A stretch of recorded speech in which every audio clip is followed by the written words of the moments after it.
algunos ya, no sé si todos pudieron ver esa actividad, que para aquellos que no lo vieron, está colgada una actividad de matriculación, que básicamente es identificar los derechos y obligaciones que tiene un matriculado, y que tiene tiempo para entregarlo hasta el 20 de ahora, de septiembre. Así que aquel que no lo vio o no lo hizo, tiene unos días más para hacerlo. Eso por un lado. Por otro lado, hoy vamos a dar la unidad 4, que tiene que ver con el consejo profesional, la caracterización del consejo profesional y la identificación y composición de los distintos órganos que, valga la redundancia, componen el Consejo Profesional de Ciencias Económicas de la provincia de Buenos Aires. Para lo cual, con ese tema, mañana también van a tener una actividad subida a la U24 que la tienen que hacer también de manera individual. ¿Qué más? ¿Qué más? Cuestiones administrativas, a ver qué tengo que decirles. Bien, el próximo jueves, a la misma hora, próximo jueves, los primeros 15, 20 minutitos de la clase lo vamos a destinar a evaluar a través de un test de lectura de las 4 unidades que se vieron, es decir, allá comenzando por los antecedentes de la profesión, etcétera, siguiendo por el marco normativo, la unidad 3 que hablábamos de matriculación, y lo que vamos a ver esta clase, que es la unidad 4, referente, como les decía, a los órganos del Consejo. Para ese test de lectura del jueves, repito, apenas ingresamos y nos presentamos a la clase, va a ser obviamente a través de la aplicación o de la plataforma de la U24, que lo van a tener colgado ahí, y tienen un tiempo y X cantidad de preguntas para ir resolviendo. Ramiro. ¿Sí? Dijiste el jueves que viene, ¿no? Sí. Jueves que viene. ¿Sabes que el viernes rendimos judicial y el sábado rendimos gerencial? Entonces, no sé si muchos están en la misma situación, pero por ahí no sé si se llegó a tocar mucho. Influye mucho la nota, digamos, en el test, porque con judicial y gerencial.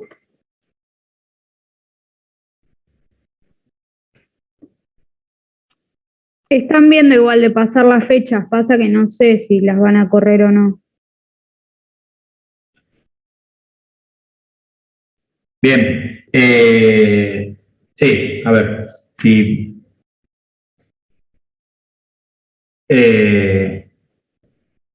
es que el jueves o el viernes y el sábado rinden, no tengo problema en cambiarlo. Prefiero cambiarlo, y sé que si lo dejo el jueves y me pongo en porfiado, o sea, yo podría tranquilamente decirle, chicos, ya coordinamos la fecha parcial, cambiamos, o sea, ya nos bajamos en esa y tomarlo igual el test de lectura, pero sé que no le van a dar la importancia que tienen estas instancias, que en realidad lo que nosotros lo hacemos es, obviamente, para que tengan ustedes una nota, para que aquel que le va bien y a lo mejor en el parcial no le va tan bien, tenga a lo mejor ese test de lectura, le dé una mano para completar la nota o aumentarlo un poquito, pero también y fundamentalmente tomamos test de lectura, hacemos que hagan trabajos prácticos para que cuando llegue la fecha del parcial ya tengan que ustedes hacer un repaso, digamos, de todos. No es que tienen que ponerse a estudiar desde la unidad 1 hasta la unidad 6, sino que como fuimos hablando y haciendo actividades de las distintas unidades, y estadísticamente eso nos muestran las estadísticas de años anteriores que es la forma correcta de hacerlo. Digo, para ustedes, es decir, cuando llegamos a diciembre, a nosotros como rol docente nos encontramos, cuando analizamos la estadística, que el 90-95% de los alumnos efectivamente promocionan la materia. Y tiene que verse, estamos convencidos que tiene que ver con esa forma, es decir, de evaluar o de realizar actividades de todas las semanas, o casi todas las semanas. Pero sí, a ver, ahí me proponen el jueves 30. Podría ser el jueves 30. Lo que me genera a mí es decir el jueves 30, poner el jueves 30 y después le van a cambiar la fecha de gerencial y judicial, pues seguramente no van a llegar con los temas. Y nosotros tenemos que cambiar otra vez. ¿Me escuchan? Si es por el AU 24, por ahí en algunas otras materias nos ponen, no sé, tiempo hasta el lunes, a alguna fecha así cualquiera, y por ahí nosotros tener, no sé, un día para hacerlo, que se abra en algún otro momento, nada, como centro. Sí, no, pero no es no compatibilizamos con esa forma de evaluación. Igual dudo que cambien las fechas de judicial y gerencial, porque las veces que lo planteé, con que toman en menos de 24 horas los dos parciales, no dan respuesta, como que ya los presentaron a las fechas, así que no veo muy posible que eso se mueva. Y aparte dice que lo vienen haciendo años anteriores, así que... Perdón, no pude escucharlo porque se me desconectó. ¿Qué me decían? No, que no creo que las muevan. O sea, quedaría fijada para la semana que viene. Bueno, hagamos una cosa. No vamos a resolver nada hoy. Y menos ponernos de acuerdo. Estén atentos a la 24, que les vamos a informar por ahí. Si es que tomamos el parcial, este test de lectura, si es que se toma y cuándo, contemplando esta situación que ustedes nos comentan, de que rinden la semana próxima. Se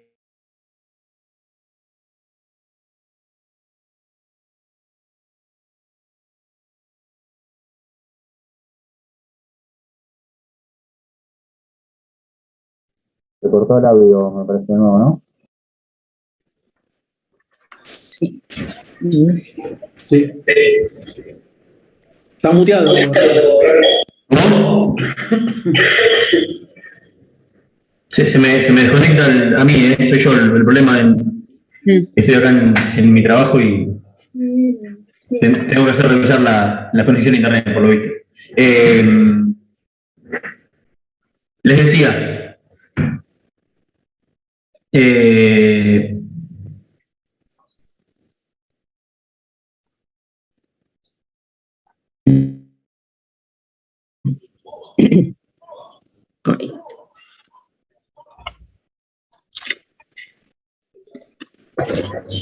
es insoportable esto, ¿no? Coincidimos todos, ¿no? Ahí coincidimos todos. Bueno, en principio para el fin de semana va a estar corregido el primer test, los dos primeros trabajos prácticos, que tiene que ver con la recta del tiempo y con la primera actividad, y está pendiente una actividad que más que todo de índole reflexiva, que es la que tiene que ver con comparar las dos normas, y después de la de comparar vamos a tener los distintos órganos. O sea, lo que tienen que hacer es leer básicamente la ley en los puntos que hay que hacer y subirlo. No es muy difícil. En cuanto al test de lectura, si bien estamos especulando con las fechas, es de arrastre, es lo que se viene viendo, no tiene mayor exigencia. Podríamos pasarlo y en realidad no va a afectar mucho, particularmente, porque tiene que ver sobre trazos gruesos y no es como un parcial. Por ahí ustedes asemejan test de lectura a preguntas previas al parcial, pero por ahí son más de trazo grueso que de otra cosa. Ahí preguntan en el chat, ahí ¿qué tenemos en el chat? Si son preguntas o choice. En realidad no es ni una cosa ni la otra. Son actividades autocorregibles, es decir, no son para desarrollar, lo cual los beneficia a nosotros en que preseteamos por adelantado. Hay de tres tipos, básicamente. Está la de verdadero y falso, que es una, la de elegir entre opciones correctas, y después la de lo que era comúnmente llamado unir con flechas, ¿no? Que se llama emparejamientos, técnicamente hablando. Es decir, que ustedes van a poder y eventualmente completar con la frase, con la palabra correcta alguna frase predeterminada. Es decir, que ustedes terminan el test y ya tienen la calificación al final de la clase y seguimos con la clase. No dura más de 15 minutos. Por eso, qué sé yo, estaría bueno, por así decirlo, suena mal, pero sacárselo de encima lo antes posible para que no se sigan acumulando más conocimientos para el próximo test, qué sé yo. Lo estoy mirando como alumno, no como profesor, me pongo en el rol de alumno. Digo, ¿para qué me van a seguir acumulando temas que son pocos temas chiquititos y se me juntan? No sé. Ahora vamos a ver qué es lo que dice. Sí, yo pienso lo mismo, me parece que como que por ese lado está bueno sacarlos de encima antes para que no sean muchos temas. No son más de 10 preguntas en general, es muy rápido. Por eso puedan concentrar, digamos, en estos temas que fuimos viendo, en estas unidades, como para hacer ese repaso y continuar con los otros temas. Si rendimos el viernes, el sábado y también el jueves, el rendimiento en alguna de las tres, no digo que en esta, pero por ahí no sé, como que se nos junta mucho, ya no podemos cambiar nada y son 3 días seguidos que rendimos. Entiendo que el test, lo que dicen ustedes, pero uno igual se quiere sacar buena nota y quiere estudiar lo máximo posible. Sí, es entendible, es entendible. Igualmente, para los que preguntan cuál es el peso relativo del test de lectura, todos los test de lectura pesan el 50% de la nota del parcial. O sea que tampoco es una cosa que pesa demasiado, ¿no? O sea, es el parcial y tres test de lectura. O sea que sería 1/3 del 50%. O sea, la nota es 1/3 del 50%. No es una, y es más, muchos prefieren directamente, para no sumar una mala nota, venir a la clase y no hacer el test de lectura. Entonces nosotros no tenemos ningún inconveniente. Es más, aconsejamos, para el que no pudo estudiar por alguna razón, que no es que falte para no hacer el test, directamente que no haga el test y sigue cursando, porque algunos que dicen, no me uno a la clase o me uno con una careta para no tener que hacer el test. No, si no se pudo estudiar, no se pudo estudiar, es una circunstancia totalmente. Entonces yo prefiero que lo hagan para probar y que saquen una nota, un 4, un 5, no hay mucha chance de sacar menos nota, y que sigan el camino, no es una gravedad. Justamente es eso, es un test de lectura, no es un parcial. Es para desmitificar lo que es el test de lectura. No estamos en una materia compleja, no estamos buscando la frontera del conocimiento, estamos hablando de cosas que se repiten en la ley y que se dicen en clase. Más que todo para sacarle el miedo, porque por ahí estaban medio como, se nos juntan 3 parciales. Esto es un pedacito de la nota nada más. Si bien entiendo que a muchos les gusta sacarse una buena nota. No son para desarrollar, no son para romperse la cabeza, no hay preguntas capciosas. Somos malos, pero no es para tanto. Si es por eso. Así que medio que ya les vendí de tomar el parcial, ahí me pisé solo, de tomar el test previo a los parciales. No es ninguna gravedad. Si quieren, arreglen con Ramiro, que está ahí tratando de conectarse. Le voy a decir a Ramiro que se conecte el teléfono. Más fácil. Claro, por ahí, sí. Sí. Está re complicado. Dato mata wifi, ahí le digo. También estuve con problemas de audio recién, pero no, era de mi compu igual. Bueno. Era de la conexión. Y si no, doy la clase yo y listo.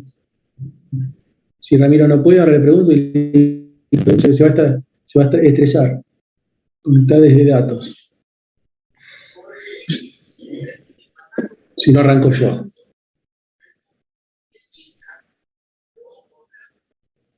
Ahí está.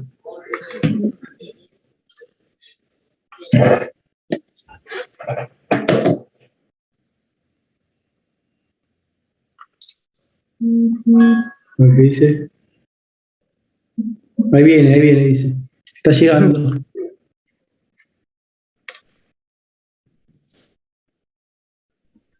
Una pregunta, ¿el parcial va a ser parecido al test, así también, o va a haber preguntas como para desarrollar?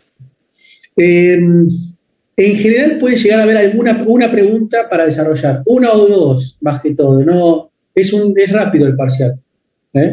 Por eso un poquito más largo y más complejo. Y va a contener lo mismo que el test de lectura, las 5 unidades, en este caso el test las 4 primeras. Exactamente, pero por ahí se pregunta acerca de otra cosa. Por ahí, no sé, en el test de lectura te pregunto cómo se eligen los miembros del Consejo Directivo, y por ahí en el parcial te pregunto cómo se eligen los miembros del Tribunal de Ética. Pero básicamente es elección de miembros de los órganos, ¿no? Para el caso. Bien.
Aprovecho y te pregunto, porque capaz yo estoy confundida. ¿El 30 no es el parcial de esta? ¿No habíamos quedado en eso? ¿O me anoté cualquier cosa? No, el 7 de octubre. ¿El 7 era? Ah, mira, yo iba a presentarme el 30. Menos mal que te pregunté. Sí. No, que había enterado de una fecha tentativa el 30 primero, pero después no llegábamos con el tema de las unidades a ver. Entonces quedó para el 7. Ah, bien. Bueno, ¿me escuchan ahí? Sí. Sí, se escucha. Bueno, perfecto. Aparte de que no me puedo conectar, me genera mal humor, así que vamos a comenzar. Cuando no se escucha, por favor, grito al cielo. ¿Se escucha ahora? Sí. Sí, Rami, tranquilo. Sí. Dale, perfecto. No prendo la cámara como para no alentar un poco más. Bueno, tema de lectura. No sé si hablaron algo, resolvieron algo. No sé, Javi, si hablaron algo. Le dije que no le den mayor trascendencia de lo que es. Es un test de lectura y que me parece que postergarlo en el tiempo es acumular más. Es patear para adelante la pelota en algo que no tiene tanto peso en lo que es la nota final. O sea, es el primer test de lectura y no sé si tiene sentido seguirlo pasando. Le expliqué que eran pocas preguntas, que son preguntas de verdadero o falso, de unir con flechas y que no son de desarrollo. Veo que ya les vendí, por la cara ya les vendí el test de lectura. No me lo compraron todavía, pero están ahí. Tengo ahí un par que están ahí puteándome, pero ya se los vendí. Cosa de no patear más para adelante, porque si no, les complicamos a ellos, me parece. Ahí Agustina es la líder de la que quiere sacarse buena nota, pero yo la entiendo. Yo la entiendo. Poder leer algo, o sea, haciéndolo el jueves que viene me parece que ni siquiera llegamos a leer algo si rendimos el viernes y el sábado, porque justamente el test tiene menos peso que 2 parciales, entonces decís, bueno, no se presenten y voy a la opción de no presentarme y pierdo la opción de poder usarlo como herramienta para el parcial. Bueno, lo pasamos al otro jueves entonces, al jueves 30 sería. Por favor. Creo que sí, que tiene más para el 30. Bueno, no puedo vender ni productos de Natura, yo como verán. Bueno, ya. Bueno, ya está. Hacemos lo siguiente.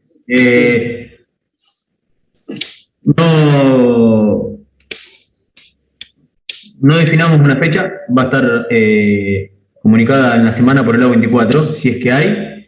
No tiene sentido, comparto con que no tiene sentido, por más, tiene razón Javi lo que dice de la preponderancia que tiene, un test de lectura que es para que les sirva a ustedes, más que nada, para que no lleguen, a lo mejor, primero que tengan esa herramienta de poder sumar una notita más, si en el parcial no le va de todo bien, y básicamente si el test de lectura no existe, no van a tener la posibilidad de a lo mejor poder ayudarse con ese test de lectura, con lo cual, en principio, serían ustedes los perjudicados. Tampoco tiene mucho sentido tomar un test de lectura un día antes de un parcial, porque obviamente un parcial es mucho más importante que un test de lectura, y desde el lado que nos toca no tiene mucho sentido tomarle algo donde ya me están diciendo por la cara que no van a estudiar, y los entiendo, porque también fui un alumno, y yo haría lo mismo que ustedes. Es decir, si al otro día rindo judicial y al otro día gerencial, y el test de profesional que me perdone, pero no le puedo dedicar el tiempo que se merece. Así que, en principio vamos a lo siguiente, dejemos todo como está. Por ahora el test de lectura el jueves que viene no va, y le avisamos si le sumamos alguna actividad, vemos qué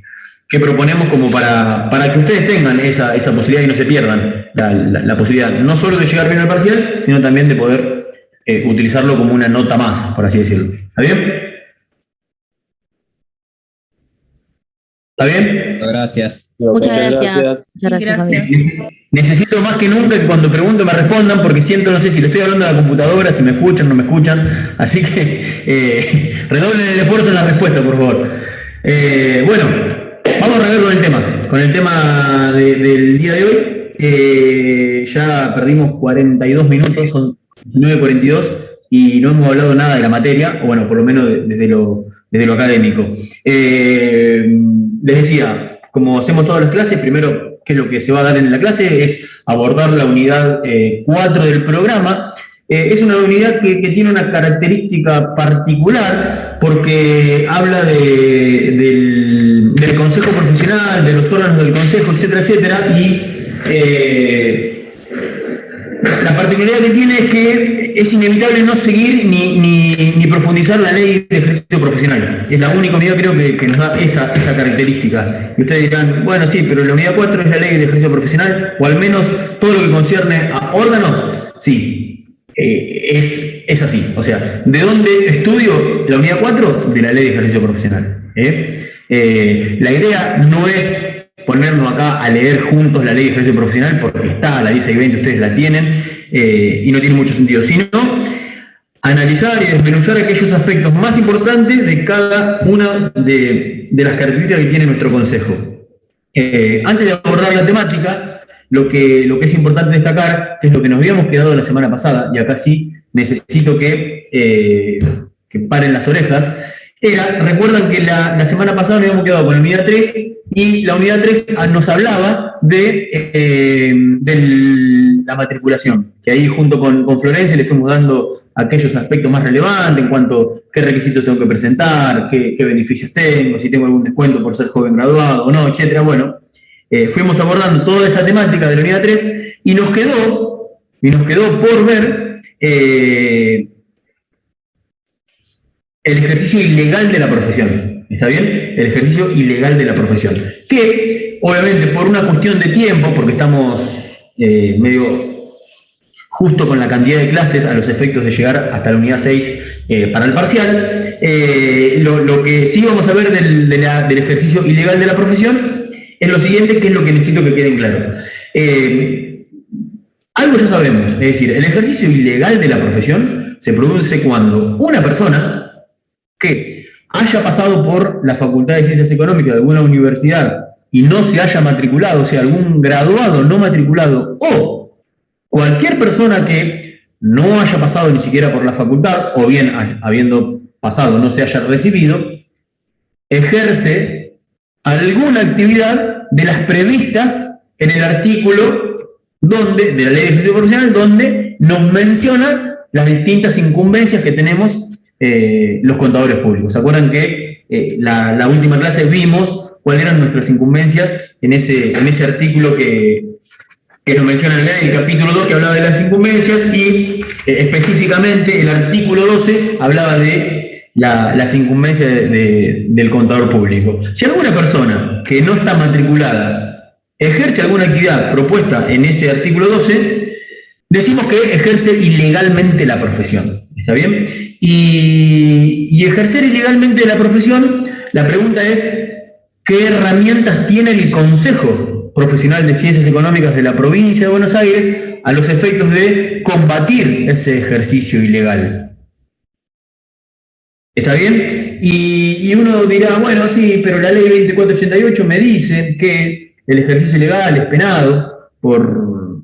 Es más, habla de ir a prisión, y la ley 10620 también dice que de 1 a 10 veces el derecho a ejercicio profesional, que ahí seguramente cuando ustedes hablaron del marco normativo y compararon las normas, la 10620 con la 2488, a lo mejor pudieron apreciar esa diferencia, de hecho la comentamos. Ahora bien, volvemos a la pregunta, ¿qué herramientas tiene el Consejo Profesional? ¿Cómo hace el Consejo Profesional en la provincia de Buenos Aires para combatir el ejercicio ilegal, para perseguir el ejercicio ilegal de la profesión?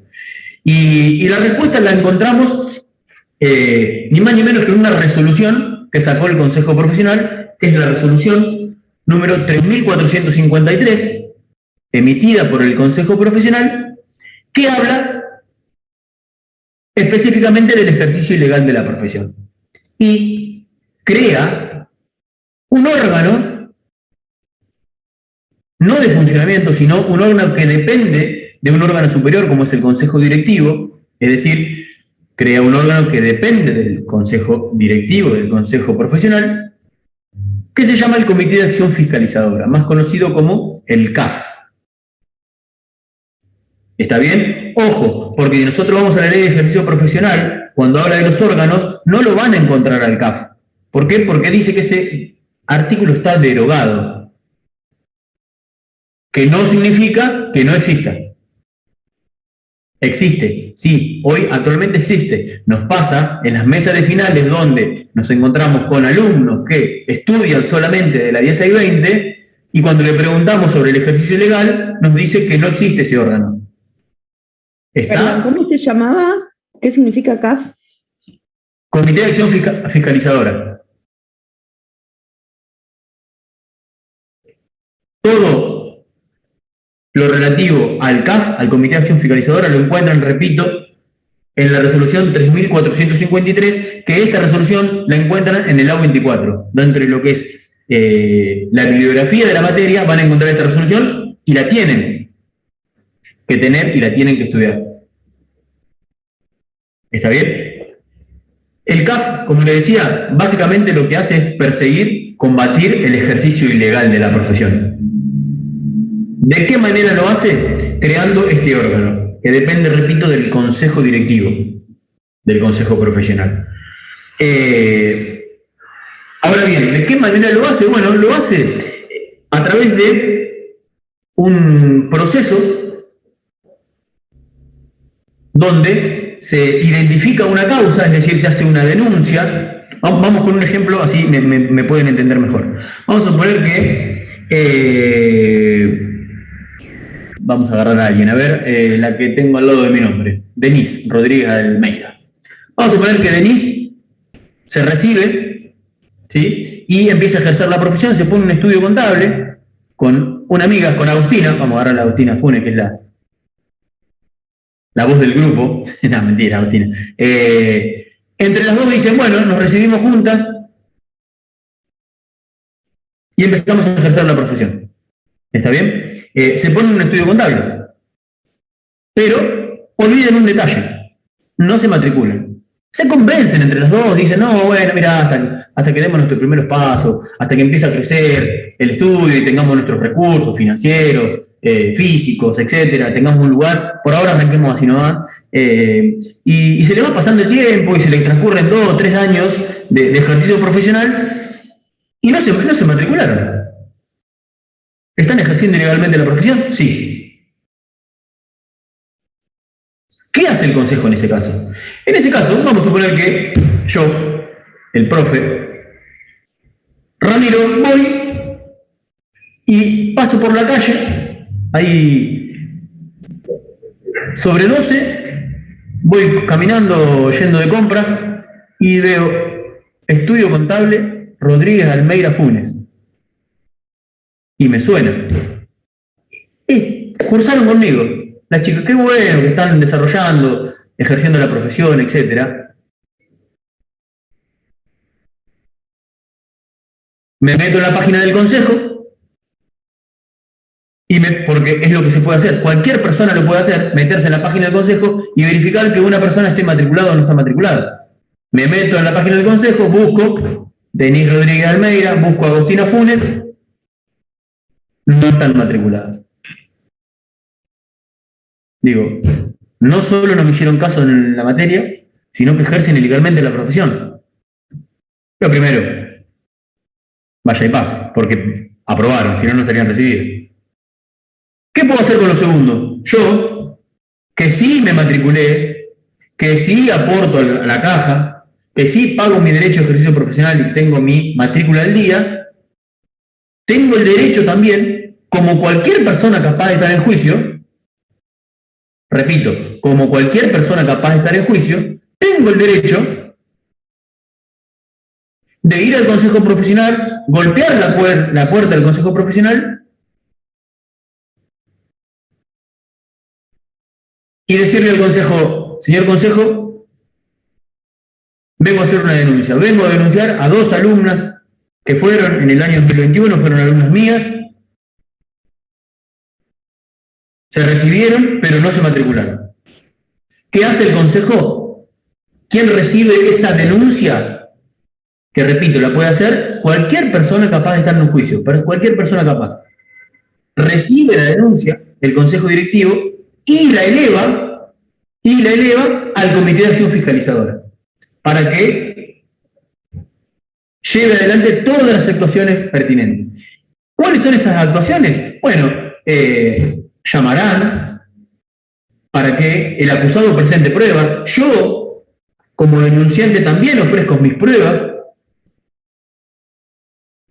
El acusado tiene el derecho también de presentar pruebas. Ese proceso, como ahí bien se comparte en la pantalla, que no lo vamos a ver ahora, sigue adelante todas sus actuaciones hasta que el CAF, que en cada delegación, ¿se acuerdan que había en la provincia de Buenos Aires 22 delegaciones? En cada delegación existe un delegado fiscalizador que se encarga de realizar las actuaciones y llevar adelante las actuaciones de la causa que entró en la denuncia. Se siguen, repito, se sigue adelante las actuaciones hasta que llega un determinado momento que el CAF está en condiciones de decidir y de tomar una decisión respecto al caso. Entonces dirá, efectivamente ejerce ilegalmente la profesión. Y eleva las actuaciones al consejo directivo. Repito, eleva esa conclusión o esa decisión de decir, presentaron pruebas, cada uno se reunieron la prueba, hubo la producción de la prueba, hubo alegatos, testigos, etcétera, etcétera, etcétera, todo lo que dice el cuadrito que ahí Javier lo estás compartiendo, y el CAF determina que efectivamente se ejerció ilegalmente la profesión. Ahora, atento, el CAF, como el consejo directivo, no tienen la potestad disciplinaria sobre esa persona que ejerció ilegalmente la profesión. ¿Qué significa esto de potestad disciplinaria? No tienen la capacidad de aplicarle una sanción. No le pueden decir, el consejo profesional no le puede decir a Denise y a Agostina, ¿no? Agustina, me parece, en el ejemplo. No le puede decir, usted tiene que ir preso. No, de ninguna manera un consejo profesional le puede decir algo, usted va preso. Porque no tiene la fuerza para hacerlo. Lo que sí puede hacer es elevar esas actuaciones, esa conclusión, elevarla al fuero penal o al fuero civil, lo que considera el consejo. Lo eleva y el juez, en el caso de que sea una cuestión civil,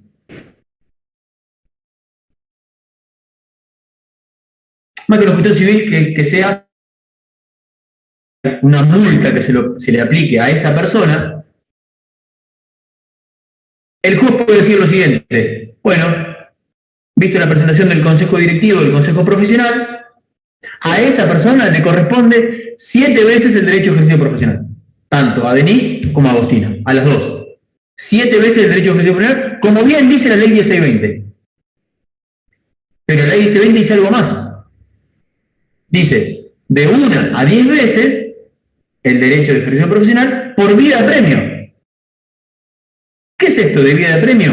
Es que la justicia no vuelve otra vez a llamar a las partes para que presenten y produzcan la prueba, a los testigos para que den su testimonio, a los alegados. No hace todo ese proceso porque ya lo hizo el Consejo a través del CAF. Eso es por vida de premio, es decir, está casi a punto de resolverse, ya el juez puede resolver, decidirlo. Repito, y vamos a lo importante, recuerden, el CAF no tiene la potestad de aplicar una sanción a esa persona que ejerció ilegalmente la profesión. ¿Me siguen? Sí. Gracias, Malena y Paola. Sí.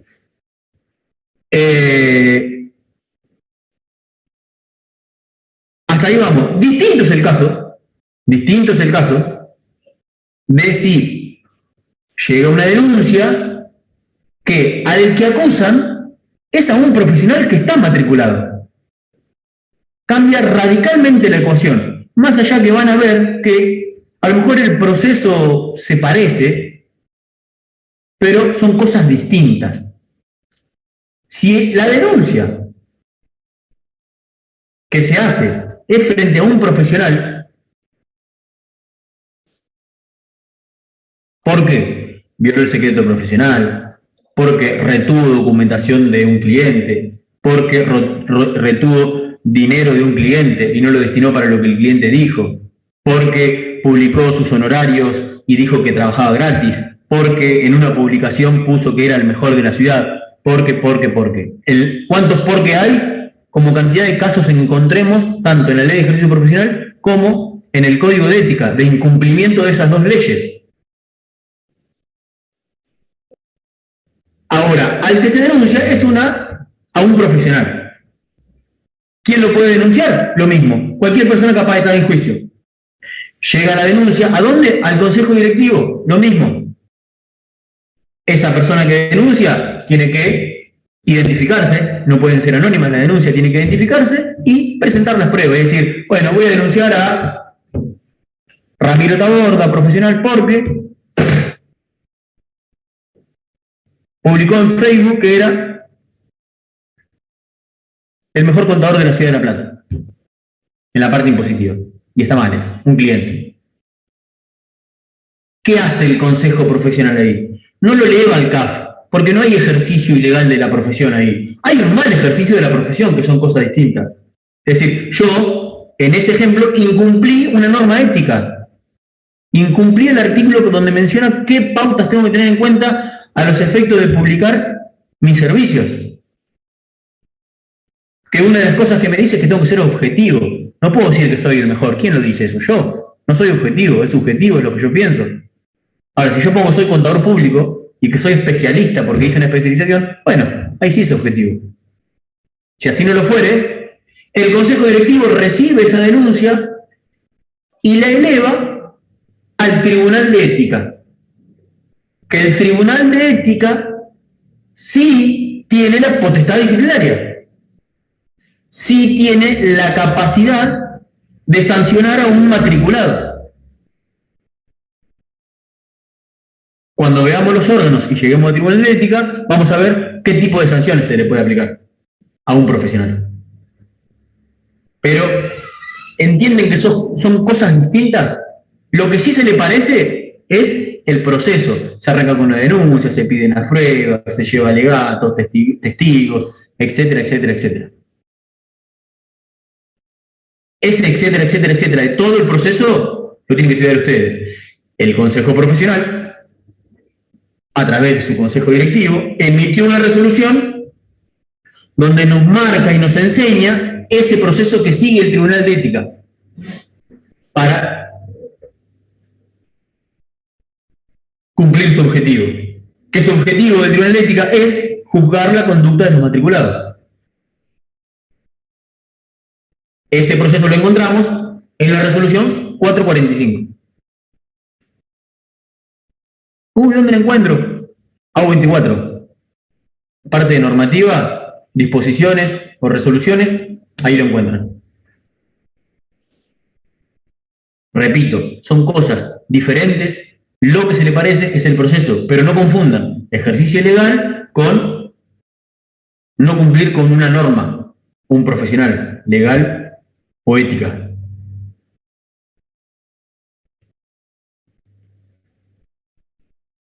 ¿Está bien? ¿Se entendió eso? Sí. Perfecto. Bien. Dicho todo esto,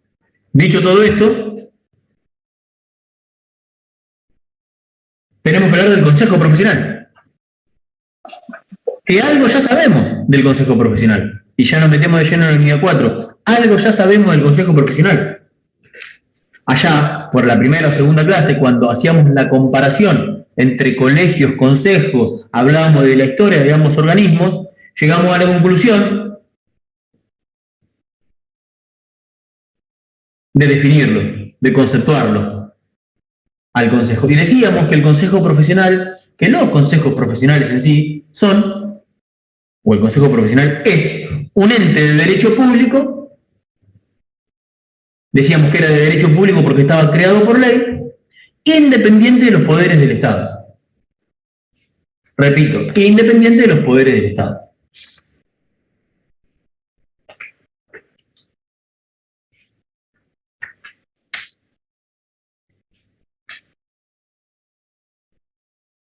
Bien, el consejo profesional, y ahí sí empezamos a meternos en lo que dice la ley 1020 sobre el consejo profesional.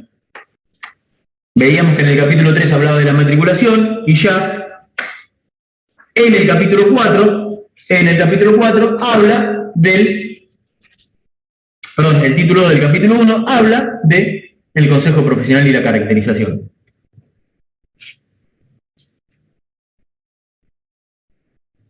Sabremos algo más del consejo profesional, que es que, ¿se acuerdan que le explicaba? Que se divide en ese mapita que veíamos en la clase donde Flor nos comentaba los requisitos de la matriculación. ¿Se acuerdan que decíamos que la provincia de Buenos Aires se divide en delegaciones y que esas delegaciones están agrupadas en regiones? Esa es la estructura que tiene el Consejo, la organización que tiene nuestra profesión dentro de la provincia de Buenos Aires. Y después habla del Consejo Profesional y empieza a mencionar las funciones que tiene el Consejo Profesional, que también algunas ya la conocemos. O sea, la primera función que tiene es hacer cumplir la ley, gobernar la matrícula.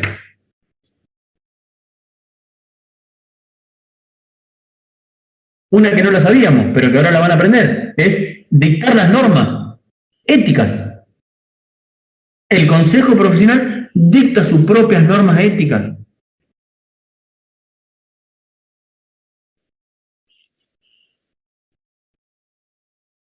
Y también dicta sus normas técnicas, las famosas resoluciones técnicas, las RT, que estudiamos en las distintas materias donde nos enseñan a evaluar y a medir y a exponer un patrimonio. Bueno, esas resoluciones, si bien las elabora un organismo de la Federación Argentina de Consejos Profesionales, las termina aceptando y son obligatorias para los profesionales en la provincia de Buenos Aires cuando el Consejo las adopta, no antes. O sea, tiene esa función. Y si no sería así, iría en contra de la propia definición de Consejo Profesional cuando hablamos de la independencia de los poderes del Estado.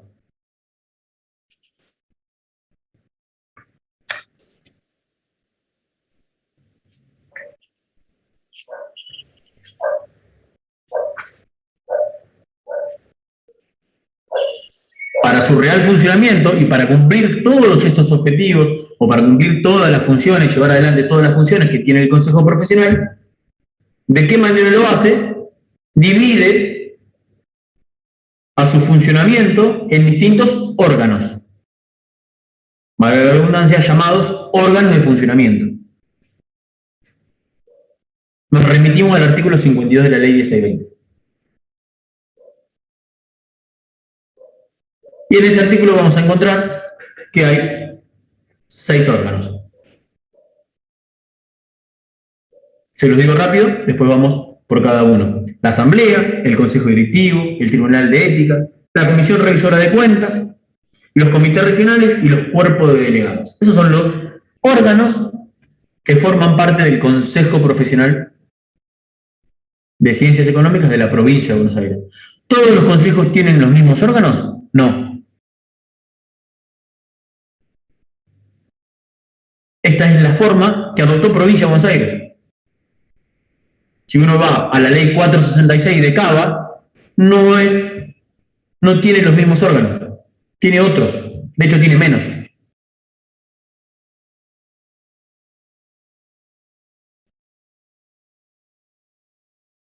¿Vamos a repasar cada órgano? Sí.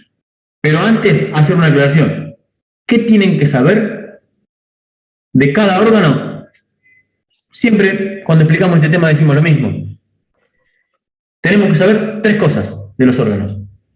3, no más. ¿Qué función tienen los órganos? ¿Cómo están compuestos esos órganos? ¿Y quién elige y cómo se eligen los representantes de esos órganos?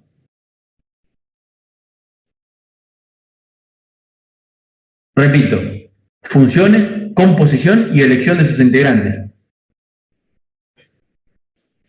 De cada órgano solamente vamos a ver esas 3 cosas. Comenzamos con el primero, que es la asamblea. Asamblea de representantes. Se dice por ahí que la asamblea de representantes del consejo es la autoridad máxima del consejo. Y está formado, como lo establece el artículo 54 de la ley de ejercicio profesional, por 3 representantes. Voy a prender el video, espero que no se me desconecte. A ver, díganme. ¿Sigo bien? ¿Me escuchan? Sí. Sí, profe. Sí. Perfecto.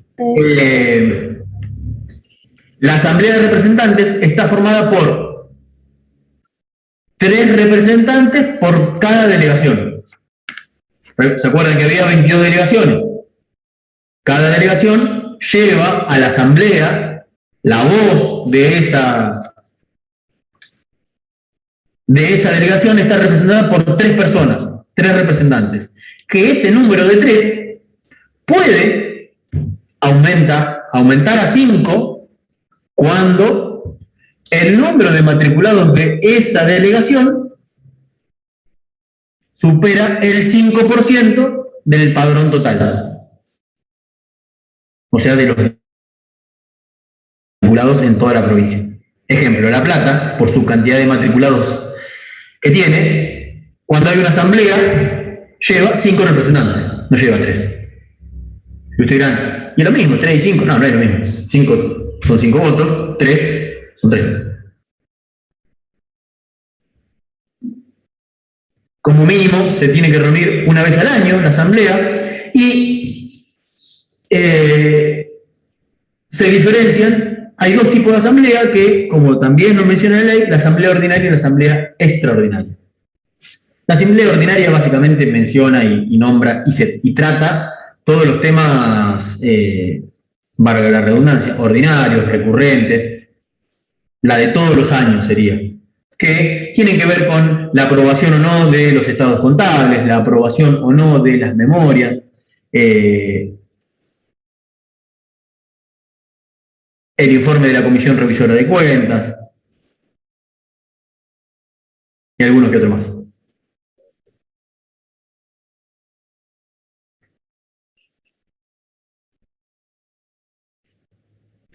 Y algún que otro ítem más. Básicamente los principales son esos. se debe, repito, una vez al año, dentro de los 180 días, se tiene que reunir esa asamblea, que vendrán los 3 o 5 representantes, donde el consejo directivo o el consejo profesional diga que se juntan y decidirán un determinado tema.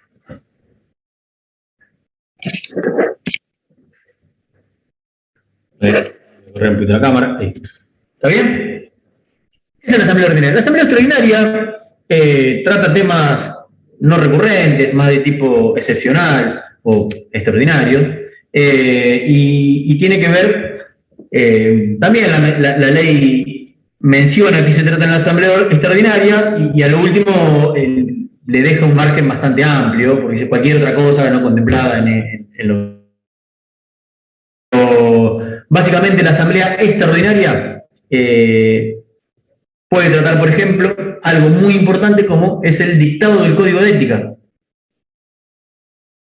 Si a ustedes le preguntan, ¿el Código de Ética es del Consejo Profesional, se aplica en toda la provincia o se aplica en todo el país? No, tenemos un Código de Ética propio que se aprueba por asamblea extraordinaria. Otro tema que trata la asamblea extraordinaria es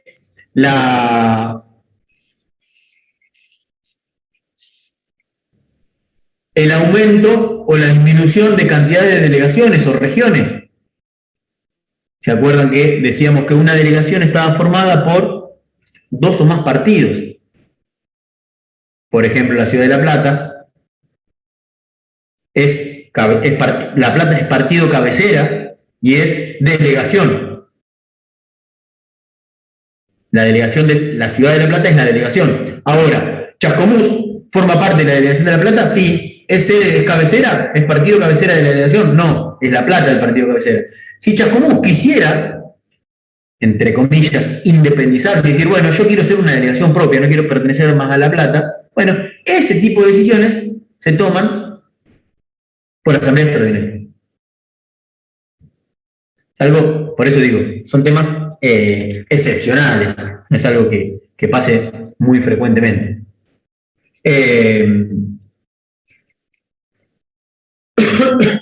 Vamos a ver cuando veamos los miembros del Tribunal de Ética, también ahí nos menciona en la ley que la modificación de los miembros del Tribunal de Ética también va por asamblea extraordinaria, y dice cualquier otro tema relativo al bienestar de los profesionales, o sea, es bastante amplia en ese sentido la ley. O sea, le deja margen para cualquier imprevisto tratarlo a través de la asamblea extraordinaria.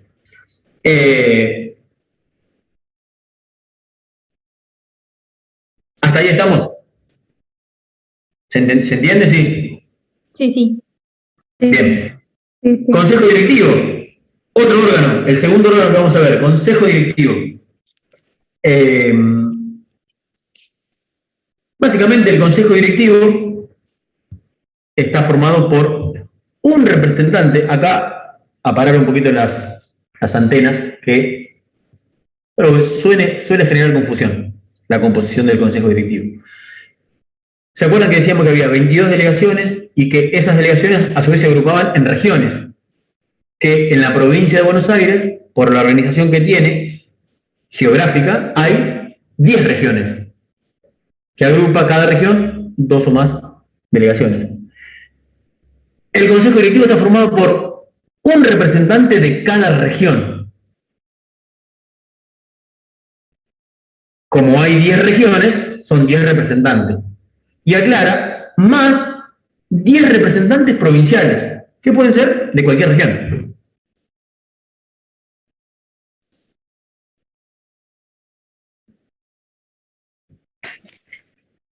¿Está bien?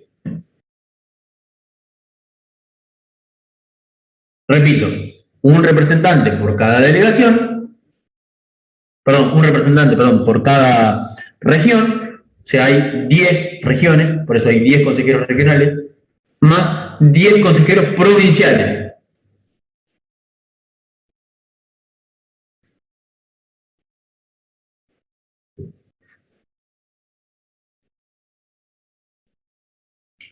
a diferencia de la asamblea, que no lo dijimos, pero ahora lo digo, para formar parte de una asamblea o ser representante asambleísta, se requiere estar matriculado, nada más.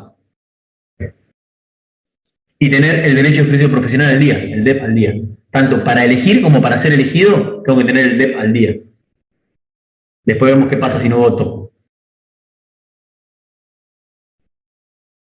Ahora, para ser miembro del consejo directivo, tengo que tener al menos 5 años de antigüedad en la matrícula.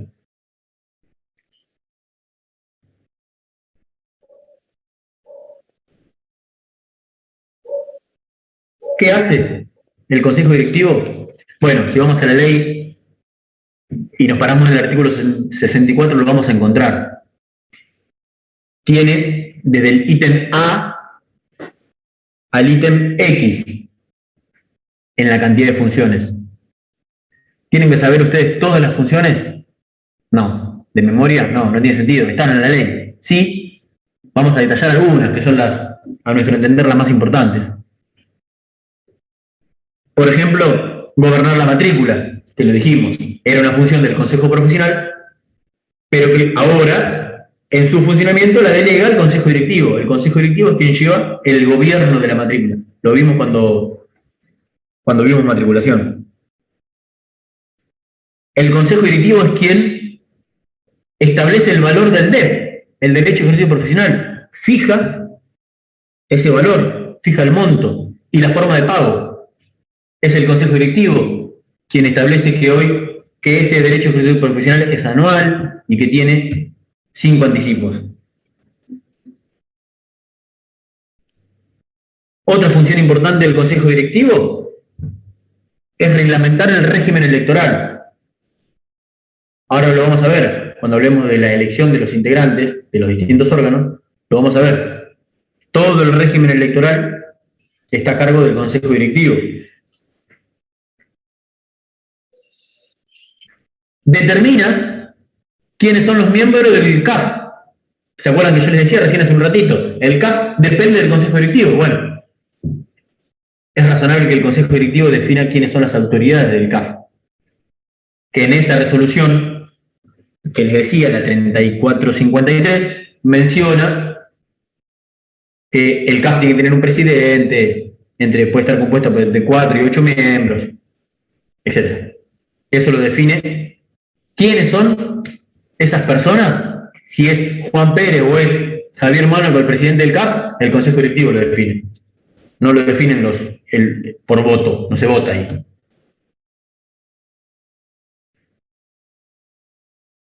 ¿Está bien? Una función más importante, asesorar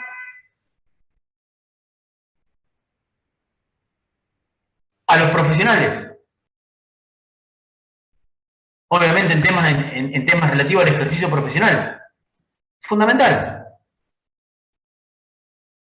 Cuando ustedes tengan un problema, no dejen de recurrir al consejo profesional. Obviamente a la delegación más cercana.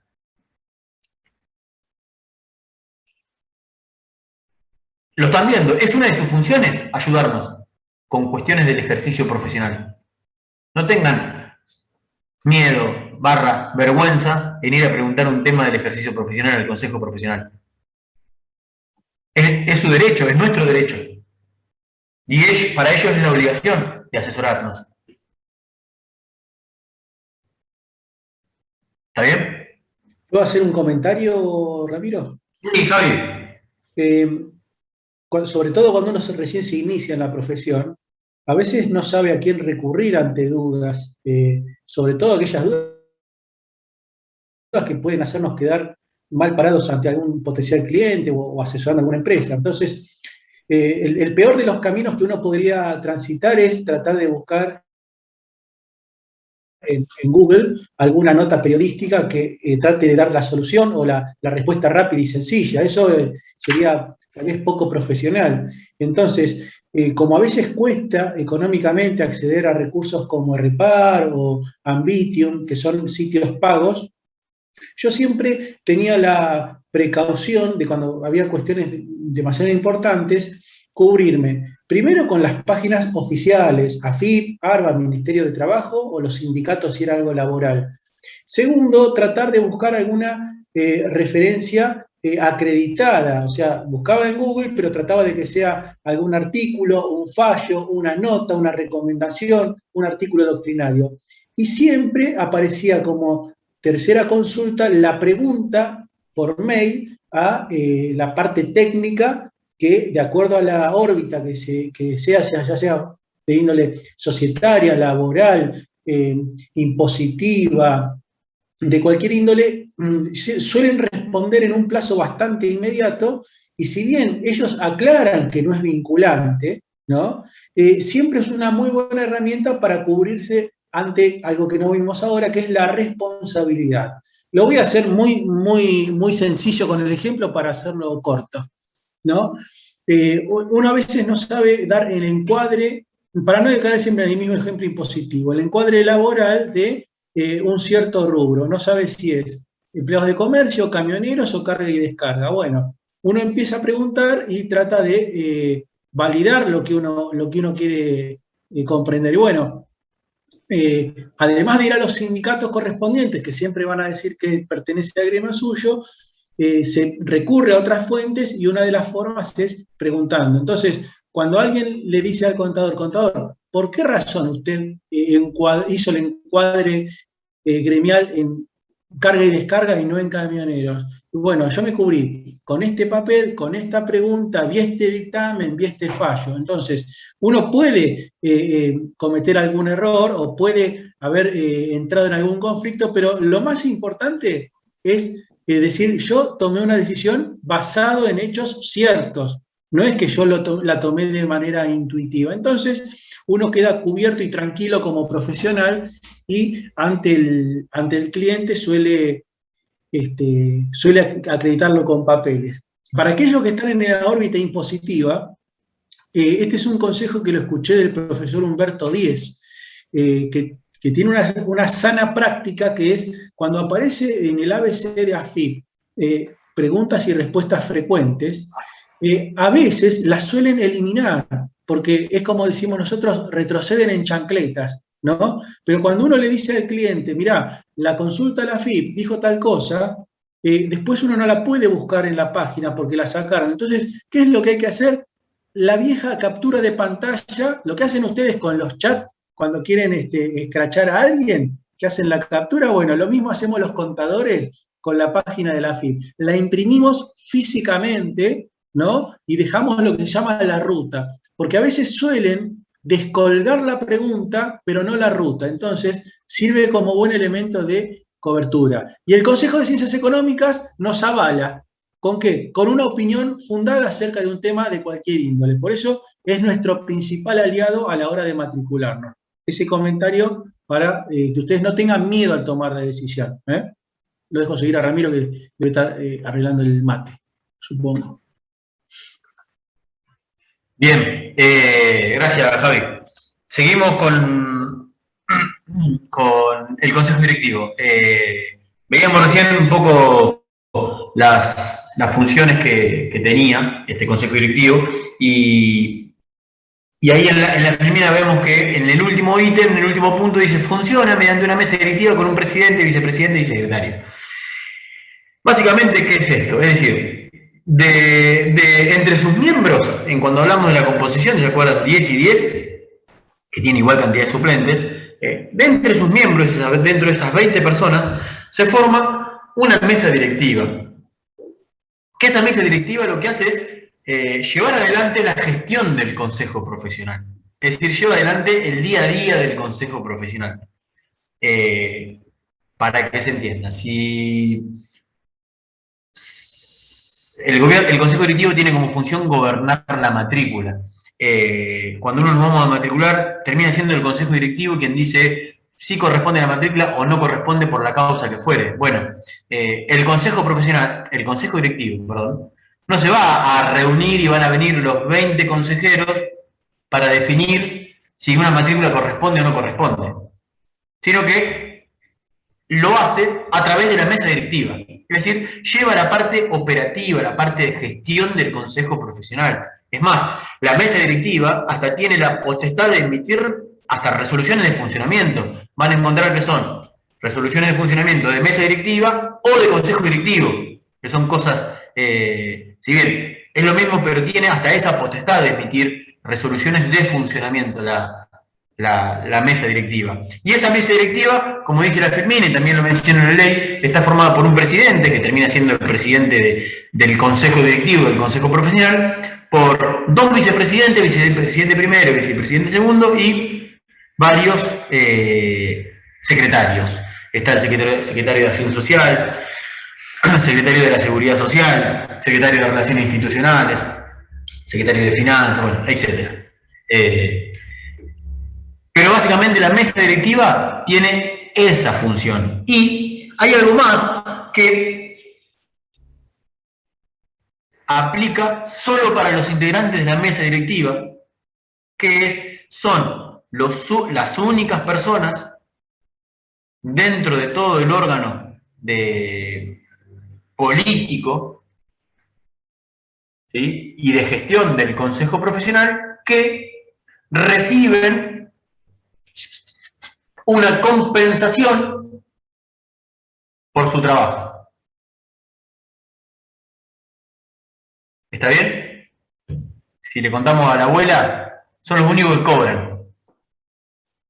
Dentro de todos los cargos que vamos a ver y los distintos órganos, los únicos que cobran son los integrantes de la mesa directiva. ¿Cobran un sueldo? No. ¿Cobran un honorario? No. Como bien establece uno de los puntos que se vota o se resuelve por la asamblea ordinaria, lo que hacen es cobrar asignaciones compensatorias.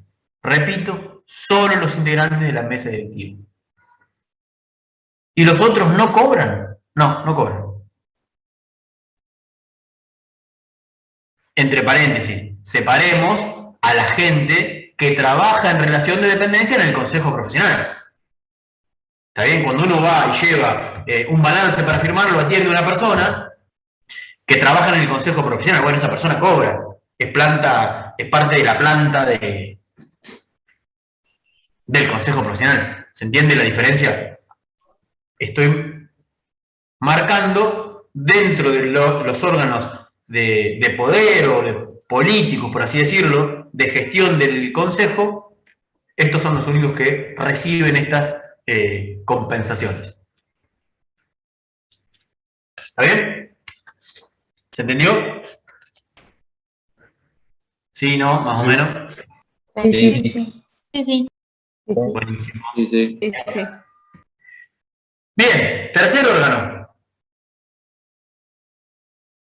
¿Alguno tiene una pregunta? Deberían tenerla.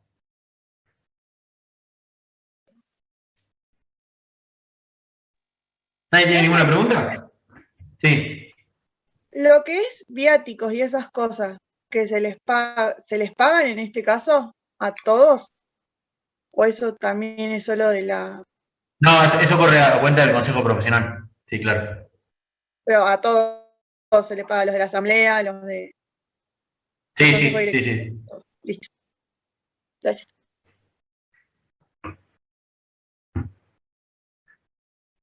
¿Nadie tiene ninguna pregunta? ¿Cómo se eligen? ¿Quién los elige? Mira, ¿quién dijo eso? Cecilia, perdón. Cecilia, bien. He dicho que tenemos en cuenta 3 cosas: composición, funciones y elección de sus integrantes.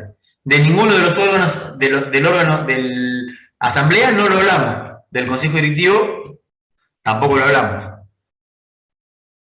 Vamos a hacer lo siguiente. No es algo difícil la elección de los integrantes, es sencillo, pero confunde un poco si los dejo o si los dejamos solo que vayan a la ley. Si le decimos, no, eso estudian lo de la ley, van a tener dificultades para entenderlo. Entonces, hagamos una cosa, sigamos en este sentido, es decir, contando estas dos cuestiones, y esa tercera de la elección de los integrantes la hacemos al finalizar cuando terminamos todos los órganos. ¿Está bien? Así vamos a detallar órgano por órgano y se entiende bien la diferencia. ¿Está bien?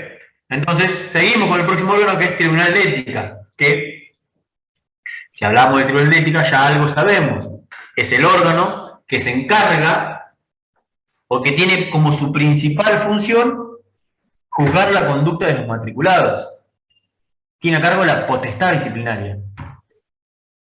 El Consejo delega la potestad disciplinaria en el Tribunal de Ética. Repito, siendo su función principal juzgar la conducta de los matriculados.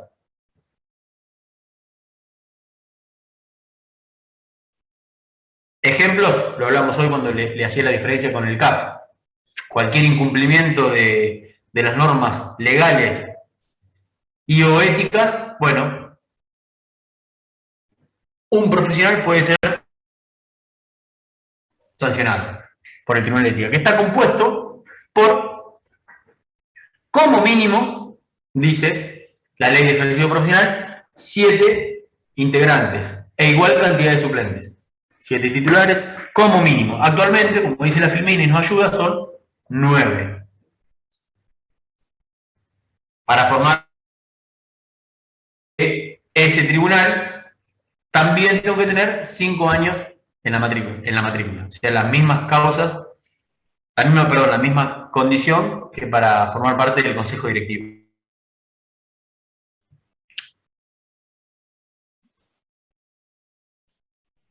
¿Está bien? ¿Qué función tiene jugar la conducta de los matriculados? ¿Cómo está compuesto? Lo dijimos recién. De esos 7 o 9 personas que son hoy, al menos tiene que haber uno por cada matrícula, es decir, por cada carrera. El suplente tiene que haber al menos un contador, al menos un licenciado en economía, al menos un licenciado en administración y al menos un actuario, al menos uno. Obviamente, hoy en día el Tribunal de Ética está formado por, de esos 9, la mayoría son contadores, pero porque la matrícula mayor la tienen los contadores. Si uno agarra el registro de todos los matriculados de la provincia de Buenos Aires, yo me animaría a decir que el 75-80% son contadores. A veces es cómico preguntarle a los licenciados en economía y a los administradores por qué no se... No administradores, les gusta que le digan licenciados en administración.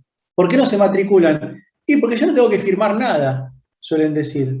O sea, como no necesito. Y ellos circunscriben la condición de matriculación a la necesidad de emitir dictámenes que estén certificados o con la firma autenticada por el Consejo. Y tal vez uno de los problemas sea que no se explica esta materia en las otras 2 ramas, ¿no? Tal vez sería importante darle a conocer al licenciado de Economía, como al actuario, como licenciado en Administración, que por más que no tengan que dictaminar, el solo hecho de hacer uso del título y de cuestiones incumbentes a la profesión de ellos, de las ciencias económicas, hace que tengan que matricularse. Son muy pocos los que acceden a la matrícula, independientemente del padrón de graduados que haya de esas dos materias. Pero bueno, tal vez sea una tarea del Consejo de Ciencias Económicas dar algún incentivo para que los licenciados sean parte de la matrícula activa del Consejo, ¿no? Sí, es más, creo que desde hace un par de años a esta parte, los licenciados, o por lo menos los que forman parte de los licenciados de administración que forman parte del Consejo Profesional, están como tratando de encontrar alguna actividad que requiere al menos la autenticación de la firma, como nos pasa a nosotros, o requerir la firma para esto, para que la profesión se sienta representada en el Consejo, en el Consejo Profesional. Pero en la actualidad la gran mayoría de las matrículas se las llevan los contadores. Por eso es que la mayoría también dentro de todos los órganos, no solo del Tribunal de Ética, la mayoría son contadores. No todos, sino la mayoría. Pero acá me dice al menos uno de cada profesión, no así con los restantes órganos.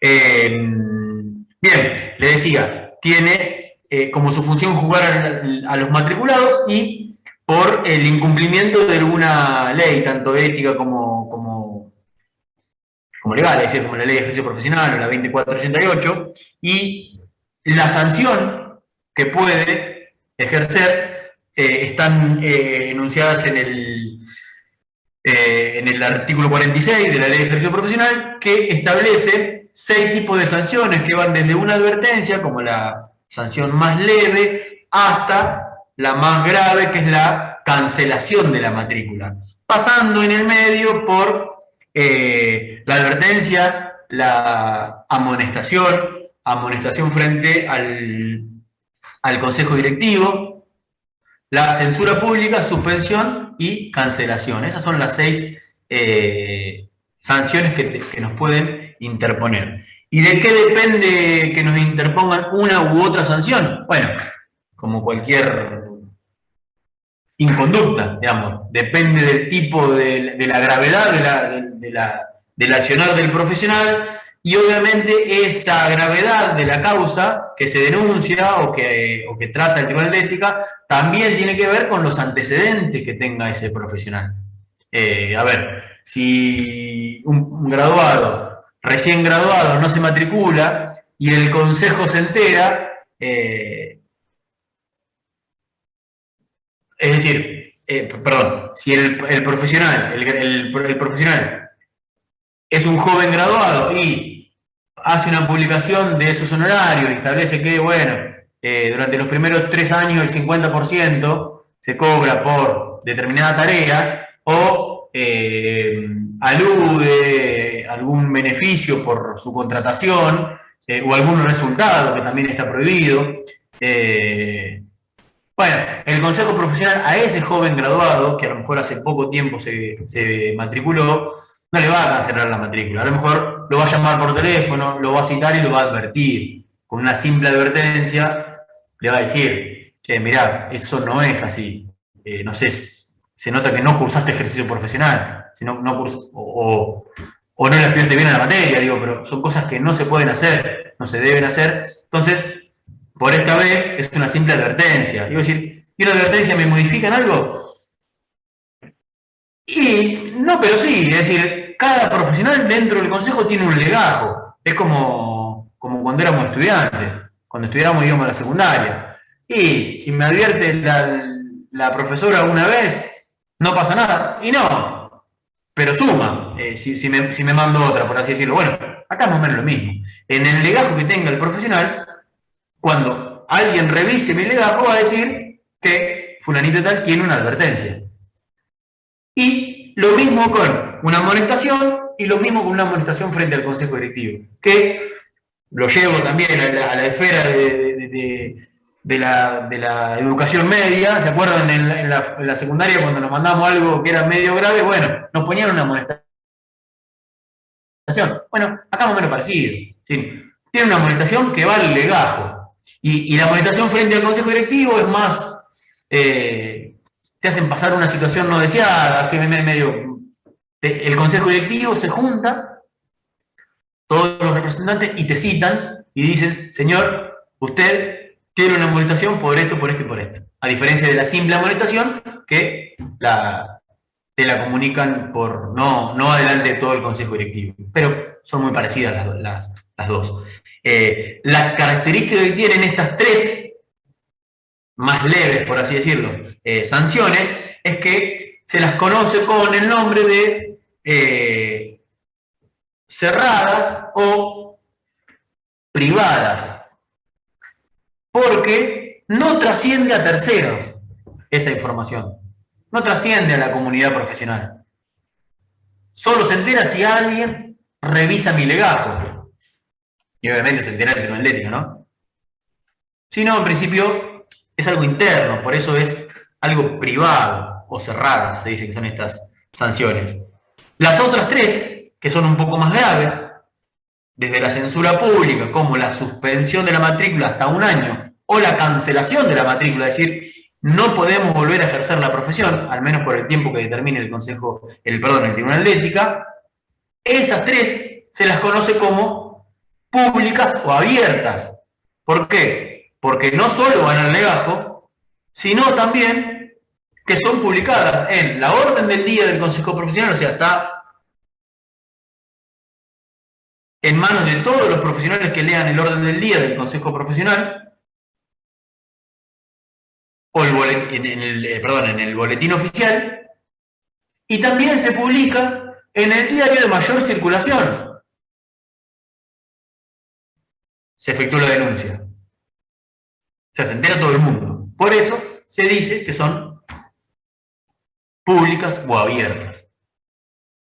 Y argumenta, ahí la ley nos explica algo más, y nos dice, bueno, para las primeras 3, las más leves, se requiere la mayoría de los votos del Tribunal de Ética. Para las más complejas, que son las últimas 3, las más graves, se dice las 2/3 partes de los integrantes del Tribunal de Ética. Algo que suma la característica que tiene el tribunal. Pero en principio, es a través de esas sanciones es que el Consejo aplica la potestad disciplinaria. Todas las sanciones tienen que ver con el ejercicio profesional. Ninguna sanción, como ven, tiene que ver con una multa. Pagame a mi consejo X cantidad de plata. Ninguna tiene que ver con lo pecuniario. Sí, con el ejercicio de la profesión. ¿Está bien? El próximo órgano, vamos un poquito más rápido en esta parte, que son más sencillos, es la Comisión Revisora de Cuentas. La Comisión Revisora de Cuentas tiene como principal función,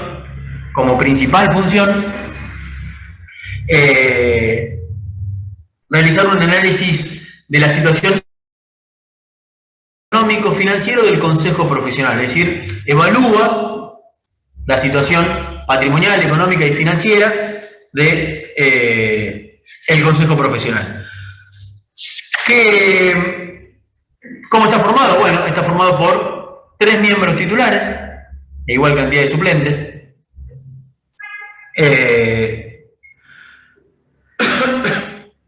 Y tienen esta especie de función, es decir, realizan el control de la gestión del Consejo Profesional. Vamos a ver después, cuando hablemos de las incompatibilidades, que bueno, los integrantes de la Comisión Revisora de Cuentas que van a controlar al Consejo Directivo, bueno, no tienen que tener cierta afinidad, cierto grado de parentesco, porque en definitiva están ejerciendo el control del Consejo, de la gestión del Consejo Profesional. ¿Se acuerdan cuando hablábamos y distinguíamos a el Consejo Profesional versus los colegios? Decíamos que los colegios, su órgano de control o su organismo de control era, en los colegios, la Dirección Provincial de Personas Jurídicas. Porque se acuerdan que decíamos que era una asociación civil, un colegio. Ahora, cuando hablamos de consejo, o hablábamos de consejo, y hablamos del control de consejo, decíamos que los mismos profesionales nos autocontrolamos, o nos controlamos. Bueno, ese autocontrol se da a través de este órgano, de la Comisión Revisora de Cuentas. No obstante ello, la ley menciona que puede llegar a pedirse algún tipo de servicio de auditoría externa para determinada situación, que nunca existió por el momento.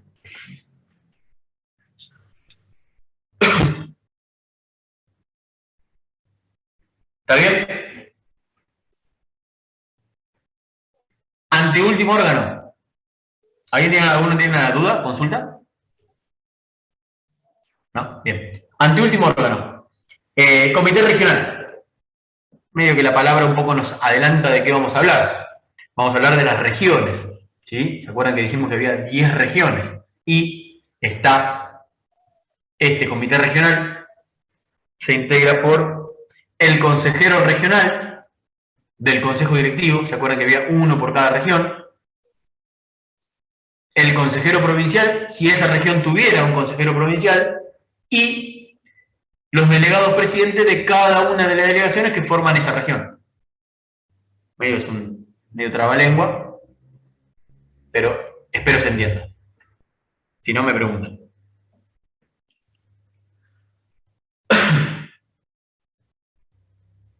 Bueno, y la función que tiene es,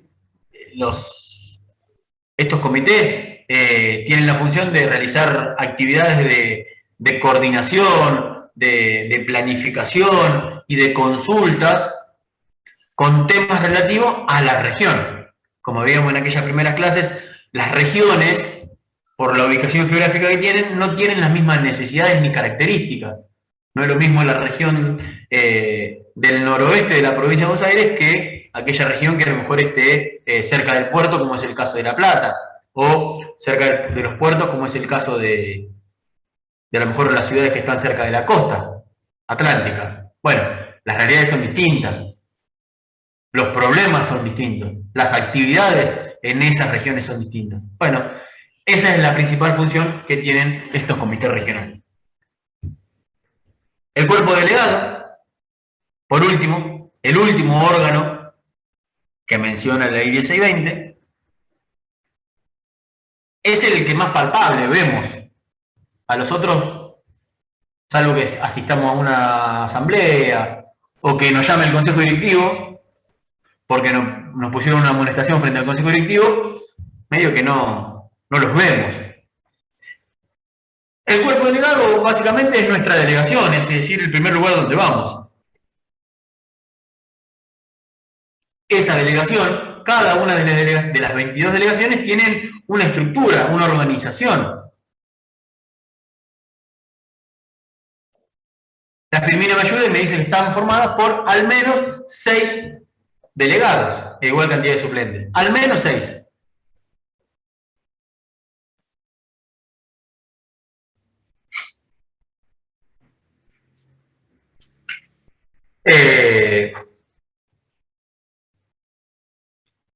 Funciones,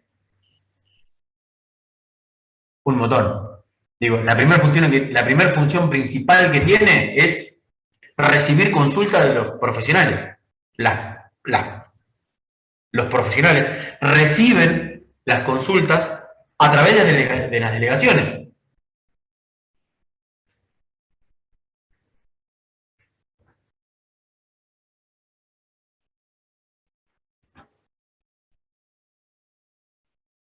Otra función importante que tienen las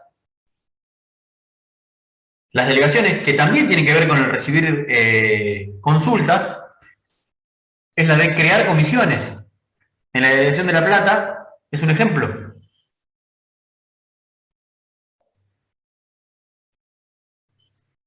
Profe, ¿qué dijo? ¿Crear qué? Comisiones. Por ejemplo, en la delegación de La Plata se crea la comisión de temas impositivos. Bueno, cualquier consulta lo trata esa comisión. Existe una comisión de jóvenes profesionales, donde si ustedes quisieran participar, una vez matriculados, de la gestión del consejo profesional, de la política del consejo profesional, lo pueden hacer a través de esta comisión de jóvenes profesionales, donde organizan actividades, charlas, encuentros, capacitaciones, actividades recreativas. Si mal no recuerdo, antes de la pandemia, no recuerdo si 2018 o 2019, una de las actividades que hicieron y que involucró a las distintas comisiones de jóvenes profesionales de las distintas delegaciones, se reunieron creo que, si mal no recuerdo, en Mar del Plata, donde fueron expositores doctrinarios a hablar sobre cuestiones de la profesión, y se juntaron, ahí fueron 2 o 3 días, un fin de semana, creo que fueron todos los jóvenes profesionales de las distintas delegaciones. Bueno, Ramiro, hoy es común también que existan las comisiones de enlace, sobre todo cuando hay cuestiones controvertidas entre AFIP, ARBA o los ministerios, suelen generarse comisiones de enlace en las cuales se juntan preguntas y se les hacen planteos, a veces en buenos términos y a veces con algún enojo, al fisco, por el típico caso de cuando no es clara una norma, hay un aplicativo que no funciona lo suficiente o se piden prórrogas. Entonces, esas comisiones de enlace tratan de unificar todas las dudas de los profesionales y las plantean, y generalmente se termina manifestando en un documento, que si bien no es vinculante, por lo menos muestra al matriculado cuáles fueron las preocupaciones de los matriculados y qué es lo que ARBA, AFIP o el municipio, en este caso de La Plata, espera al respecto. Ese es un caso bien puntual de una comisión ad hoc, por así decirlo. Son las comisiones de enlace entre el fisco y la profesión. Bien. ¿Estas comisiones están conformadas por los delegados? No, pueden estar conformadas por los delegados o por los matriculados de la delegación. No necesariamente tenés que ser delegado para formar parte de una comisión. Ah, bien, bien. De hecho, lo primero que sugieren cuando se gradúan es que participen de la comisión de jóvenes profesionales. Claro, es una forma de involucrarse con el consejo, y para aquellos que aspiran a tener mayor participación en la profesión, es una muy buena manera de entrar. La comisión de jóvenes profesionales, que creo que el límite es los 33 años de edad, pero bueno, si alguno tiene un poquito más, no creo que le digan no podés participar, ¿no? Capaz que es joven profesional por el tiempo que lleva en la profesión y no tanto por la edad. Pero cualquiera puede participar de esas comisiones. De hecho, hay una comisión para las Olimpiadas. Hay comisiones deportivas que se arman. Están las Olimpiadas de los Contadores que se generan a nivel nacional, y se arma una comisión ad hoc para coordinar, como hablaba Ramiro hoy, por ejemplo, dónde se van a hospedar o qué medio de transporte van a utilizar. En ese caso, por ahí es más social que profesional, pero no deja de ser una comisión. Bien, antes de hablar de la elección de los integrantes de cada uno de los órganos que había quedado pendiente como algo importante de ver, tenemos que hablar también de las incompatibilidades que existen. Una ya la mencionamos, que es esto de aquel que no tiene que haber un vínculo entre los integrantes de la Comisión Revisora de Cuentas y los integrantes del Consejo Directivo.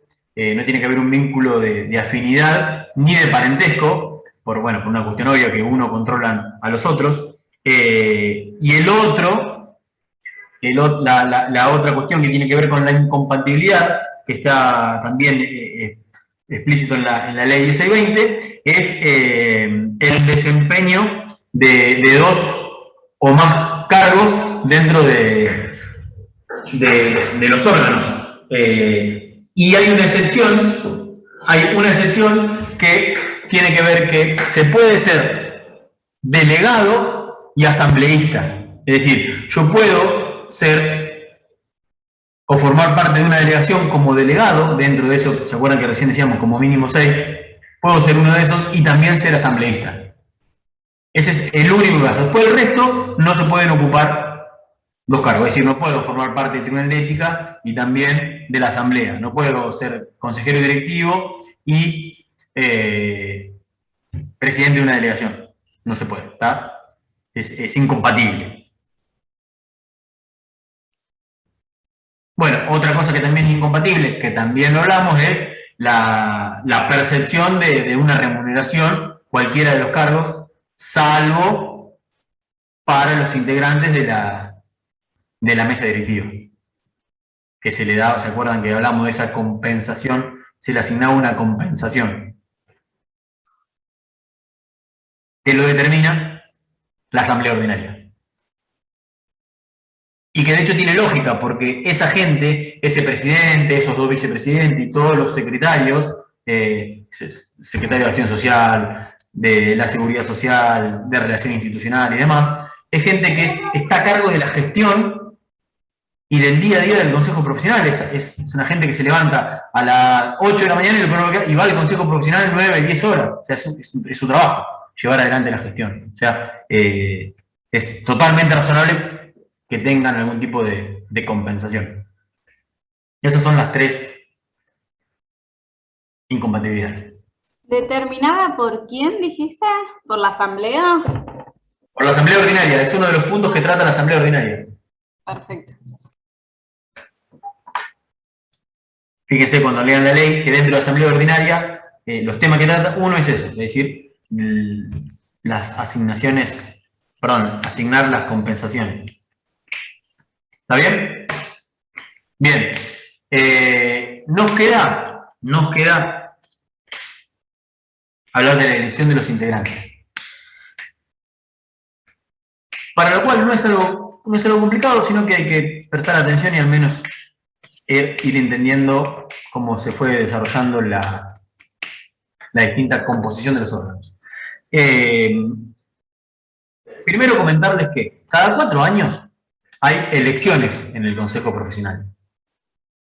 Antes de empezar a hablar de cada órgano en sí. Cada 4 años, repito, hay elecciones. Que esas elecciones son un poco, se repiten en las características del acto electoral con lo que son las elecciones a nivel nacional, como tuvimos el domingo pasado. Es decir, es obligatoria y el voto es secreto y universal, es para todos los profesionales matriculados. Con la diferencia que se puede hacer de manera presencial o por correo. Dándole la posibilidad al profesional que no se encuentre a lo mejor en la provincia de Buenos Aires. ¿Qué es lo que se elige? Bueno, lo que se elige es, básicamente, todos los profesionales tenemos el derecho de elegir a nuestros representantes, a quien queremos que nos gobierne. Es decir, a los integrantes del Consejo Directivo,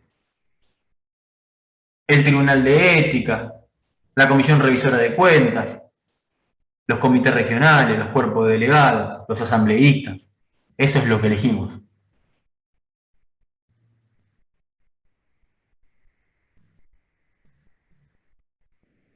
Y como toda elección, ¿de qué depende o por qué son determinadas personas y no otras? Bueno, como toda institución, dentro del Consejo Profesional existe la parte política también,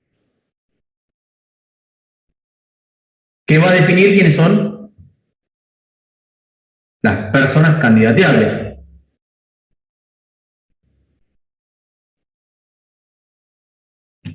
¿Está bien?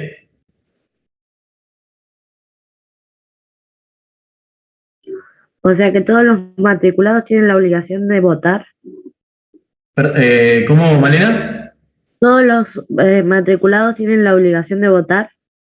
Todos los matriculados tienen la obligación de votar. Fíjate que en el trabajo es tanto un derecho como una obligación votar.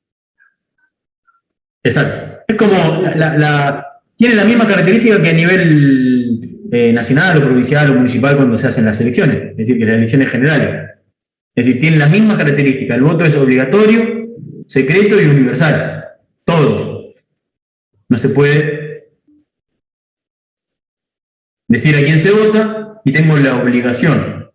Si no voto, ¿qué pasa? Me pueden multar con hasta 5 veces el derecho a ejercicio profesional.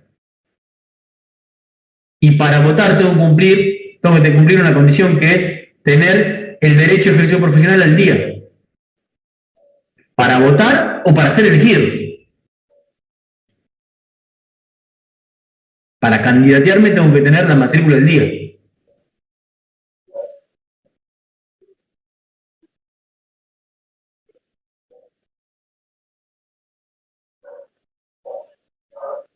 Ahora bien, vayamos al qué se vota. Bueno, como le decía recién, se vota cada 4 años, va a haber una lista, 1, 2, 3, 5, 10, cuanta diversidad política haya en el Consejo, que van a querer la gestión del Consejo Profesional. El Consejo de Provincia, entre paréntesis, por ejemplo, a diferencia de Cava, hace años que hay una sola lista, que es la lista celeste y blanca, se llama, si mal no recuerdo. O lista verde, ahí me confundí ahora. Creo que lista verde, me parece. Pero bueno, no tiene importancia el nombre. Donde hay una sola lista. Y ustedes dirán, pero una sola lista es obvio que va a ganar. Bueno, sí, es obvio que va a ganar. Y eso tiene que ver con que, por lo visto, la mayoría de los profesionales matriculados están de acuerdo en cómo hoy esa gestión se está llevando adelante las políticas del Consejo Profesional. Ahora, ¿puede haber una lista que se oponga a eso? Claro, claro que sí. Ejemplo, si mañana, no me voy a agarrar como ejemplo, voy a poner a otro como ejemplo. Vamos a suponer que, a ver quién tengo cerca, Adelia con Daniel, que los tengo acá cerca de la imagen. Dicen, che, yo quiero ser presidente del Consejo Profesional. Bueno, van a golpear la puerta del consejo y dicen, che, sí, yo quiero ser el presidente del Consejo Profesional. Y le van a decir, mirá, Daniel, Adelia, yo lo entiendo, sé que recién arrancan, pero pensá que el presidente actual hace 25 años está matriculado y fue consejero directivo, fue miembro del Tribunal de Ética, o sea, tiene una recorrida, no. Vas a tener que hacer mérito, política. Ah, bueno, entonces yo hago una lista opositora. Y si gano las elecciones, me pongo como presidente. Perfecto. Vaya. Ahora, tienen que tener la estructura para hacerlo, es decir, tener candidatos y sobre todo convencer a los profesionales a través de propuestas, bueno, como cualquier ámbito político. Pero se puede hacer. Repito, en el Consejo de la Provincia de Buenos Aires, hace años que hay una única lista que se presenta. Ahora, cuando voy a votar, me matriculo, llegó el momento de votar. Tengo la matrícula al día, me llega por mail la notificación donde me dice tal y tal día son las elecciones. Generalmente el horario es muy amplio, creo que va de las 8 de la mañana hasta las 6, 7 de la tarde, como para darle la posibilidad a los profesionales de votar. Se suelen poner 2 o 3 días. Se puede votar en cualquier delegación y en cualquier receptoría. Ahora bien, ¿qué es lo que se vota? ¿Y cómo se vota? Vamos a suponer que, y ahí me voy a agarrar de ejemplo, y le voy a dar de ejemplo a Javier. Vamos a suponer que Javier está matriculado en el Consejo, en la delegación de La Plata. Y yo estoy matriculado en la delegación de Chacabuco. Voy a usar mi pueblo nativo para el caso. Chacabuco es delegación. La Plata es delegación. Vamos los dos a votar. Javier irá a la sede de la delegación o al Consejo Profesional, que tiene dos posibilidades. Yo iré a la delegación de Chacabuco a votar. Ahora, cuando yo voy a votar, hay una única lista, seguimos con esa tendencia. Las boletas no van a ser iguales, la mía que la de Javier. O al menos no en el 100% de esa boleta. Cuando yo voy a votar a Chacabuco, a mi delegación, yo voy a tener mis candidatos a asambleístas de mi delegación y mis candidatos a delegados por la delegación dentro de lo que es el cuerpo de delegados, que serán profesionales matriculados en la delegación de Chacabuco. Javier tendrá los de La Plata. Hasta ahí me siguen, algo simple. Ahora, cuando vamos a la ley, ¿cómo nos explica eso la ley? Nos dice que para la elección de los asambleístas y los cuerpos de delegados, se toma a la delegación como un único distrito electoral.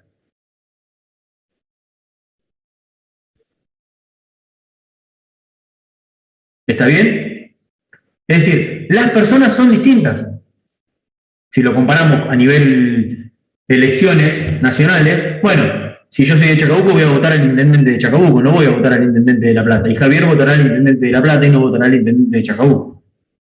Es algo obvio, pero, insisto, si dejamos que ustedes vayan directamente a la ley, no es algo tan simple de ver, porque dice ni más ni menos que lo que yo le acabo de decir. Se toma para esos dos órganos a la delegación como un único distrito electoral.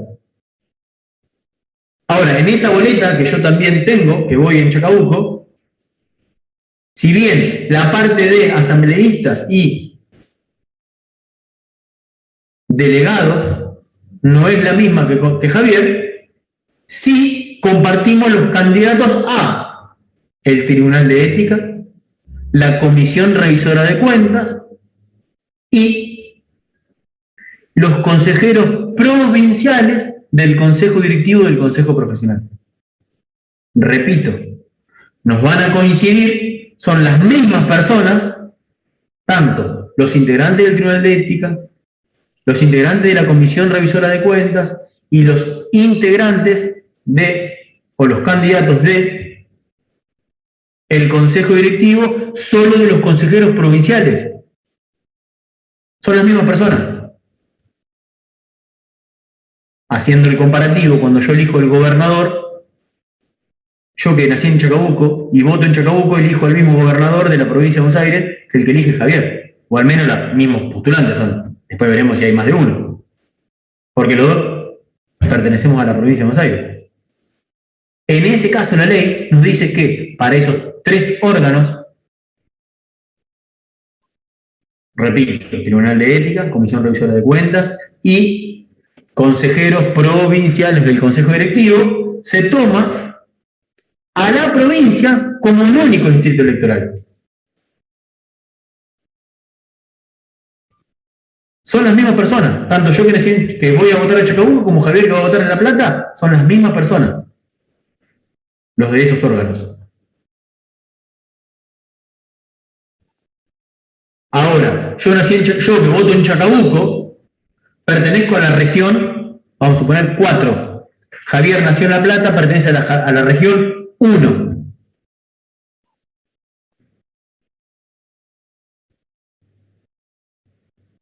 Mi candidato de mi región, que es la 4, ¿se acuerdan que el Consejo Directivo está formado por uno por cada región? O sea, yo voy a tener una persona que seguramente va a ser, o es obvio que va a ser distinta a la de Javier.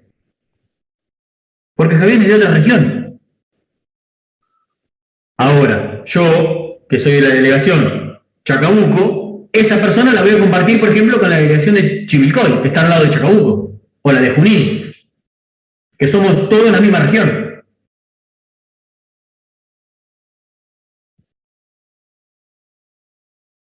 Entonces,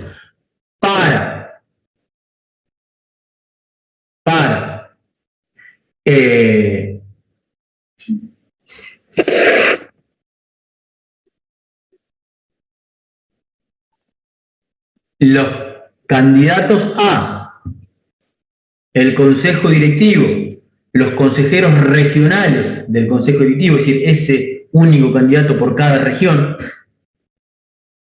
y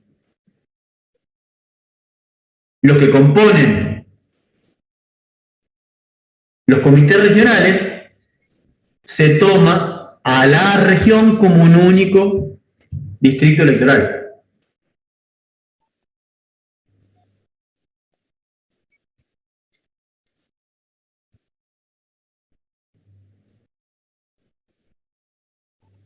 ¿Se entiende? Ahí Javier me ayuda con el cuadro, perdón. Yo soy de la región 6. Cuando voto, ahí tenemos Junín, Chacabuco, Linco, región 6. De esas 3 delegaciones, es una región que es la 6. Hay un candidato. En mi boleta va a estar ese candidato de esa región. Javier, que es de La Plata, que es la región 1, va a tener a su candidato para formar el Consejo Directivo. Porque se toma un representante por cada región. O sea, para que se entienda, cuando yo voy a votar a Consejo Directivo, en mi boleta va a estar el consejero regional y los 10 provinciales. En la de Javier va a estar su consejero regional y los 10 provinciales. Los 10 provinciales, yo, Javier, en cualquier delegación son las mismas personas. si yo comparto la región con una delegación, como es el caso de Lincoln o Junín, bueno, ahí tenemos el mismo consejero regional. Por eso la ley establece y dice que se toma a la región como un único distrito electoral. Perdón que soy insistente y abrumador con este tema, pero suele no entenderse, y en el parcial / final es tarde, ahí la duda no se la pueden sacar. O sea, prefiero ser insistente y que quede claro el tema. ¿Se entendió? No me digan que sí porque si quieren ir. Díganme que sí porque explico muy bien. No, díganme que sí, que lo entienden. O que no lo entienden, si lo repetimos de nuevo. Sí, se entendió. Es parecido al... ¿Sí? ¿Fernando, seguro? Nacional, sí. ¿Sí? ¿El resto? Más habiendo una sola lista es un mero trámite administrativo, digamos. Vamos a votar y tenés una sola lista y está todo lo que vos explicaste en esa lista, digamos. En la delegación donde nos acercamos a votar. Bien. ¿Resto? ¿Dudas? ¿No? ¿Se entendió bien? Perfecto, ahí Gastón me hace con el dedito que se entendió. Bueno, si no se entendió y no me preguntan, no volvemos al tema, digamos, es algo que ya no podemos volver. Sí, recuerden que cuando van a la ley de ejercicio profesional solamente se quedan con esas palabritas, se toma a la delegación, la región, la provincia como un único distrito electoral. Ahora, después cuando le casan la estructura y estudian y refuerzan un poco, nada, se van a dar cuenta que es algo hasta obvio lo que le estoy diciendo, es decir, yo no puedo votar el intendente de otra ciudad. Bueno, acá es más o menos parecido. Bien, terminamos por hoy. Lo que nos queda antes de irnos es que pasen la asistencia, por favor, mientras miran cuál es la actividad que tienen respecto a los órganos para la semana que viene. Y acá no me vengan con que la semana que viene tienen que rendir, esto lo pueden hacer. Lo pueden hacer. Tienen, hoy en la noche lo pueden hacer si quieren. Por favor, nombre, apellido, número de ajo.